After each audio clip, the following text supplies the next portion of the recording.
What is going on, people of the SmartHouse Society? Matt here from mksmarthouse.com, and in this video we're going to be going over how to assemble and the hardware of the DIY Sonoff Basic R2 smart plugs.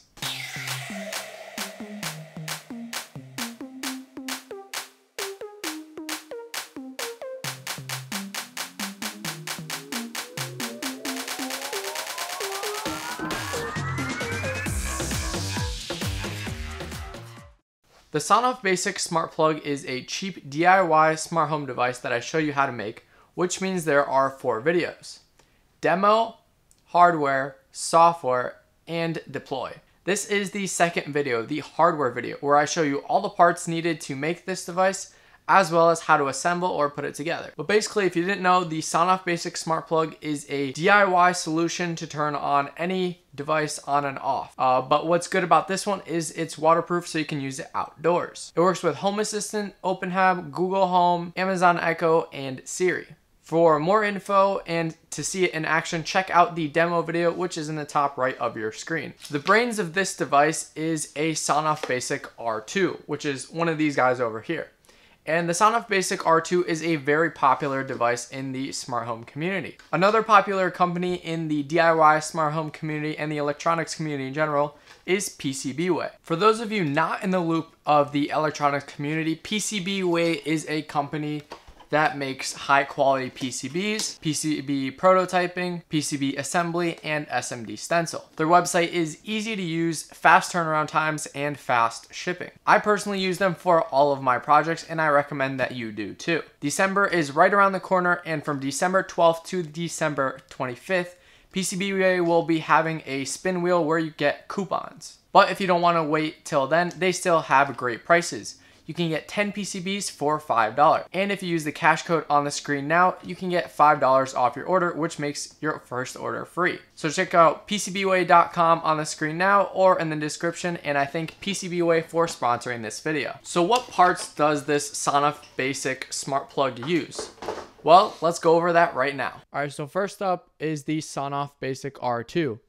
And you're only going to need one of these. This device has everything built in. So it has the relay, the power supply, the ESP8266. Basically, it has everything we need to get this done, and it's all in one little package. But the only thing with this is that you can't just flash it. You need to put in a header. So that's why we have this guy over here. This is a 4-pin female header, and we're going to solder this into the Sonoff. There are holes available on the PCB. All right, and then next up here, we're going to need 2 cable wire glands. And so the way that these work is you stick in the cable and then you twist this to tighten it around the cable. And this provides a nice secure holder for the cable, so that way it's nice and secure around the cable and no water can get in. And so you're going to need the 2 cable glands and 2 nuts. They usually come together. But one thing that doesn't come together is the O-rings. Now we have waterproof in between the cable and the gland, but we need waterproofing in between the cable gland and the enclosure. So that's what you need these O-rings for. This provides a nice, secure, tight fit in between the gland and the enclosure. Speaking of enclosure, we're going to talk about that next. So you're going to need 1 waterproof enclosure. What makes this waterproof is it has this gasket and it has these nice seals.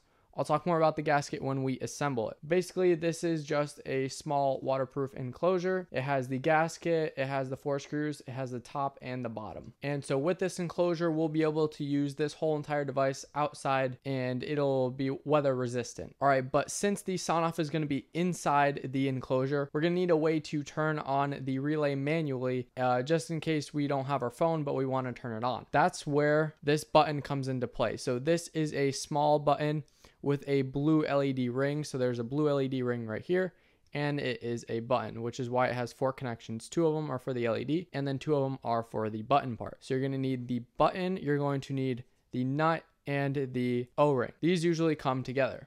Now to connect the button to the Sonoff, we're going to need cable, which is why I chose this cable. This cable has 4 wires in it, so it has a blue, a red, a green, and a black, which is nice because we can color code it and it's all nicely together, so it's all nice contained. With the Sonoff, there is only a neutral and line connection. Most of the wires in the USA at least have 3. You have the neutral, live, and ground. So in order to bridge the 2 grounds together, we're going to use this guy right here. This is a push-in wire connector, so you push down on this, and you can stick a wire in here, and if you push down here, you can stick a wire in here. Another optional thing that somebody in the comments of the demo video mentioned was using a fuse. So if you want to use a fuse and give another layer of protection, go ahead and use a fuse. All right, those are all the parts we are going to need for this Sonoff DIY smart plug. All right, so what tools are you going to need to assemble this? Well, first off, you're going to need a drill to drill the holes for the cable glands and the button. To drill the holes for the buttons, you're going to need a 7/16 spade bit or a 12mm. And then for the cable gland, you're going to need an 11/16 or 18mm. And then to drill pilot holes, you're going to need a 3 to 4mm normal drill bit. Then to mark the holes, we're going to need some tape and a Sharpie. We're also going to need to do some soldering. First off, you're going to need flux so that way the solder sticks better. You're going to need solder itself. I have mine in a nice little spool holder. Steel wire so that way you can clean the tip. A soldering iron, which I just have this Weller one right here. This is not required, but it's good for your health. This is a soldering fan that I created. If you guys want a video on this, let me know. And to make your life easier, helping hands and a PCB holder are great for holding all the different things. Then to strip the actual wire, it's good to have some wire strippers, wire cutters, and then also for the hole marking, I forgot to mention, we're going to need a ruler. Links to all parts and tools are on my website. Link is in the description. For your convenience at mksmarthouse.com/shop, you can pick up a kit with everything you need to make this device except for the extension cord part. I will leave a link to different extension cord options in the description below. I don't include the extension cord for 2 reasons. Number 1, I ship worldwide, so yes, I can ship this anywhere in the world. 2, so you can choose any type of extension cord you want. And it doesn't even have to be an extension cord. You can even use a power strip. I don't have many available, so if you want one, don't wait. I also have an assembled option where I basically do everything I'm about to show you in this video, so you can skip this whole process and just connect the extension cord you're using and start using it. There's also an option regardless of assembled or not where I can flash the Tasmodo firmware for you. If you pick up a kit, you can follow along with the videos because after this video, we still have 2 more to go. Again, check them out at mksmarthouse.com/shop. If you sign up for the email list, you can get 5% off your order. Oh yeah, I have fast USA shipping. Speaking of links, follow at MK-SmartHouse on Twitter, Instagram, and Snapchat because that's where I give you guys sneak peeks on future videos and things that a smart home enthusiast would enjoy. All right, let's get into assembly. Okay, the first thing that we are going to tackle is the enclosure and the gasket. So what you want to do is take the little gasket and start putting it in the groove on the top part of the enclosure. You just simply want to go around and tuck it into the little trench or groove, whatever you want to call it. All right, once you've tucked it, you're going to have a little bit of excess sticking out. And so I'm just going to take my side cutters and line it up and then just cut a little bit off and then just tuck it in. There we go. The gasket is in. So that way when it closes, it has a nice seal. Next, we're going to take the tape and then tape both sides of the enclosure like this. Then use the razor blade, cut off the tape. So you want to have the tape covering the entire side of the enclosure, and you can fold down the tape if you want, and then repeat this process on the other side. All right, got tape on this side and this side. Next, we're going to put tape on the top. So you want to choose one side of the top, doesn't matter because they're both the same, and then just lay some tape on top of it, smooth it out, and then chop it off with the razor blade again. And like the other side, we're just going to fold this down. There we go. So now we got the top taped and both sides. Now we can draw where the holes are going to go. All right, so now you're going to want to grab your Sharpie and ruler. I'm going to be using the millimeter side because it's a lot easier to use and more precise. And for this, we need to be precise. So you're going to take the ruler and then you want to line it up with the side of the enclosure.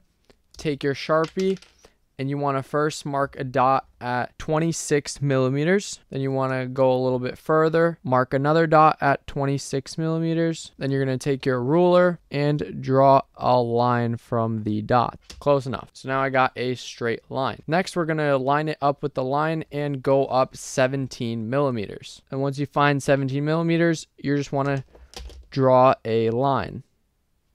and then the intersection of the two lines is where we're going to drill the pilot hole. Now repeat the process on the other side, but you want to make sure that they line up, and you don't want to by accident draw the line on this side. The point is the cable is going to be going in straight through here, so you want to have them lined up on the same sides of the enclosure. All right, so now I have intersection points on both sides. Now we're going to move on to the lid. For this one, you want to draw a line 49 millimeters from the bottom. So make 2 dots and then connect them to make a line. There we go, got a line. Now we're going to make our dot, which is going to be 19 millimeters from the side. So go to the 19 millimeter mark and draw a dot, and then you can go ahead and make a little line. So there we go. We got our intersection point on the top. Now it's time to start drilling. I grabbed a block of wood so that way I don't damage my desk even more. And so we're going to start off with the lid since that's the easiest. Then take your drill. You want to put it in the fast setting drill, and you want it to go forward. Then you want to take your 3 to 4 millimeter drill bit, go ahead, load it up into the drill, and you want to drill right on the intersection. All right, and right now what we're doing is we are drilling pilot holes for the spade bits. So we got one done, and now we're going to move on to the enclosure.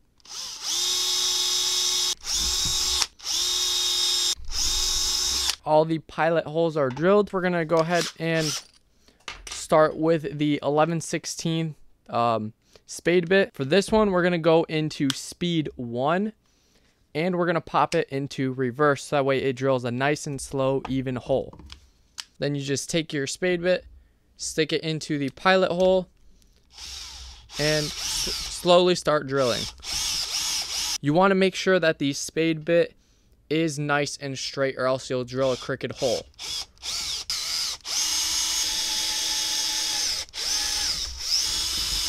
And then once the hole is drilled, go ahead, take the spade bit, pop it into forward, and just clean up the hole a little bit. All right, first hole done. Next, we're going to do the same thing on the other side. Make sure you pop it back into reverse. All right, we got the 2 holes drilled for the enclosure. Now swap out the 11/16 for the 7/16. And you want to make sure that the drill is on reverse, speed 1, and drill. So we're going to grab the top and just start drilling. Pop it into forward again, and clean up the hole a little bit. Now that all the holes are drilled, you can remove the tape. With the tape removed, we can see our holes, and they need just a little bit of cleaning up. So I'm going to take my deburring tool and just clean up the holes and make them a little bit smoother. And with the deburring tool, you just go around and just smooth out the edges. You could also use a razor blade and just cut off the little frill part. It just takes a little bit longer. Okay, now we're going to put in the cable glands into the enclosure. First thing you want to do is take the O-rings and put them on the threads of the cable glands, so that way it's touching all the way to the end. And you want to repeat the same process for the other cable gland. Next, you want to put the cable glands in the enclosure. You want to make sure it's a tight fit. As you can see, mine are not fitting. In that case, you can take the drill again and put the 11/16 spade bit back on and just enlarge the hole a little bit. You want to make sure that it is a tight fit. All right, my holes are now good, so I'm just going to stick in the cable glands. Then once they're in, I'm going to take the nuts for each one, put it over the cable gland, and then you want to push in the cable gland and then turn it to secure it into the nut. There we go. The cable glands are in. As you can see, the O-ring is making it nice and secure as well as tight, so no water or anything can get in. Next, we're going to focus our attention on the LED button, but specifically we're going to solder the wire to the button. So grab your helping hands and put the button into the alligator clip. Now we're going to strip the wires to expose the contacts. So first you want to spread all the wires, then take your wire strippers and slowly one by one expose just a tiny bit of the copper. Or these might be aluminum wires, I'm not sure. They're very, very small thread, and they're silver, which is not copper. If you guys know exactly what kind of wires these are, let me know. Or are they They might be copper, but they might be tinned. All right, all of the wires are stripped. Now we're going to put it in the alligator clip. Then I'm going to take my flux and put some flux on each wire. After that, I'm going to take my soldering iron and some solder and put my soldering iron underneath the wire and then the solder on top. So you want to put a little bit of solder on each wire. All right, now just take your steel wire and clean off the soldering tip. So on the button on the bottom, I don't know if you guys can tell, but there are markings. There's a plus and there is a minus. We're going to connect a red wire to the plus, black wire to the minus, and then the other two wires don't matter. So first up is the plus, so we're going to connect the red wire. Okay, so I've put the red wire on top of the pin. Then I'm simply just going to take my soldering iron and place it down so it connects, and it makes the solder flow from the wire onto the button. So I've gone ahead and flipped the button, and the next wire we're going to do is the black one. So once again, put the wire on top of the pin. You may need to hold it, and there we go, it's attached. And then just solder the blue and green to the remaining two pins on the button. The wires are all connected to the button. Next, take the little O-ring that's going to go on the button and put it through the wire and on to the button, and simply just roll it up so it sits nice at the top of the button. Then take the top of the enclosure and put the button through. As you can see, mine is not fitting, so I'm going to have to take the spade bit and, just like the enclosure, make it bigger.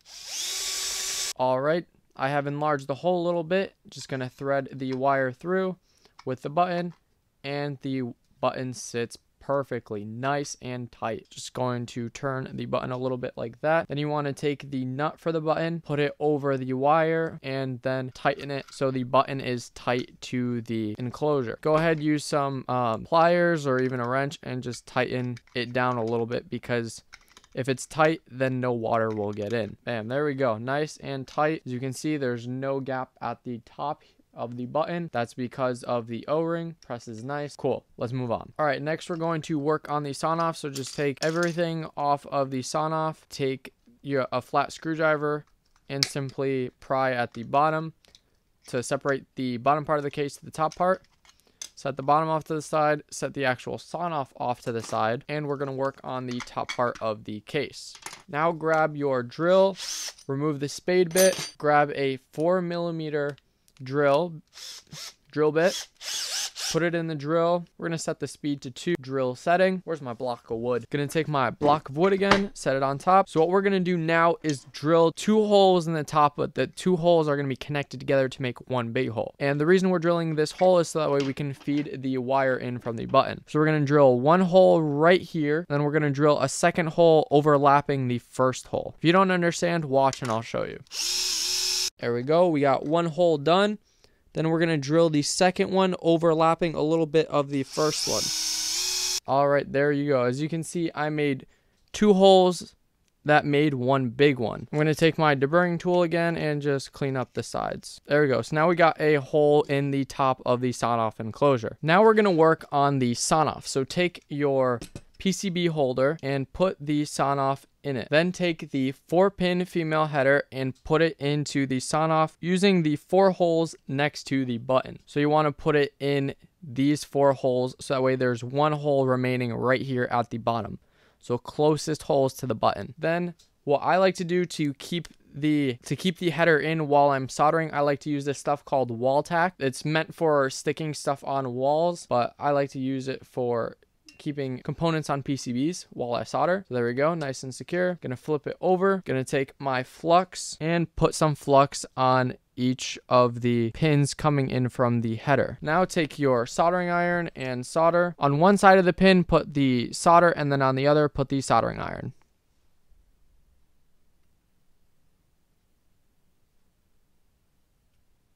There we go, they are soldered right there. So now we can just remove the wall tack. Now put the SawnOff off to the side, and we're going to move back to the button. Take the top of the SawnOff case and thread the wires through it. Now we're going to strip these wires. So first we separated them, and now we're going to strip each one. Okay, there we go. They're all stripped. Now it's very important that you have the SawnOff case threaded through the wires first. Now we're going to move back to the SawnOff and start with the button wire. Now for the button wires, I recommend grabbing your helping hands again. First, I'm going to put flux on the green and blue wire, and then I'm going to take my soldering iron and some solder and put some solder on these wires. Again, only the blue and green ones, because the red and black ones we're going to thread through the PCB. Okay, we can put this guy off to the side. Now this next part is going to take some patience. So what we're going to be doing is taking the green and blue wiring and soldering it to these 2 pins on the PCB. All right, so I'm going to cut a little bit of this green wire because it's a little bit long. Then I'm going to add some flux to the 2 parts of the button. Then I'm going to add some solder to the button. Then I'm going to take the green wire, place it on the solder, and take the soldering iron, and it perfectly went in. Same thing with the other one. Put it on the solder, take the soldering iron, and attach nice and secure. Perfect. All right, so there is a close-up of what we did. We put the wires on the buttons. All right, now we're going to flip this around. Then we're going to strip the red one, or separate the red one a little bit more. All right, so this red wire is going to go right next to the 4-pin terminal. So you just want to thread it through the little tiny hole, then bend it back a little bit to keep it in place. As you can see, the wire is coming out right there. So next, take some flux, put it on the wire and the soldering pad, then take your soldering iron and solder and put the solder down. There's too much wire, so I'm going to take my wire cutters and cut it back. Here's a little close-up. The wire went here, and then we soldered it in right there. Then finally, we have one more thing left to do, and that is this black wire right here. So this wire is going to go into this pin right here. It's the pin the hole that's closest to the relay. So you just want to stick the black wire into that hole. Flip the PCB around, bend down the wire so it stays in place. Take some flux, put it on the pad, take your soldering iron, some solder, and solder it in. There we go. The wire is again a little bit long, so we're just going to take the side cutters and cut the excess off. Here is a close-up. So the wire went right here, and then the soldering is right here. All right, that is it. We've assembled as much as we need to. I'm not going to be putting on the case and assembling it just yet, because we're going to be flashing Tasmota onto the SawnOff, so we're going to be able to need to access these pins right here, which is the 4-pin female header that we soldered in. But if you're not going to be flashing it with Tasmota firmware, then you can go ahead and close everything up. But again, since I'm going to be flashing, we're going to need to access this port. That's it. The device is assembled. In the next video, we will be talking about the software for the device. In the description, you will find links to all the tools and parts used in this video, as well as a link to mksmarthouse.com/shop, where I have a wide range of smart home kits, including this one. Alright, if you found this video helpful, click that like button, and if you're a smart home enthusiast like me, then you belong on this channel, so hit that subscribe button. If you have any questions, leave them in the comment section below, or head over to mksmarthouse.com/forum. Goodbye.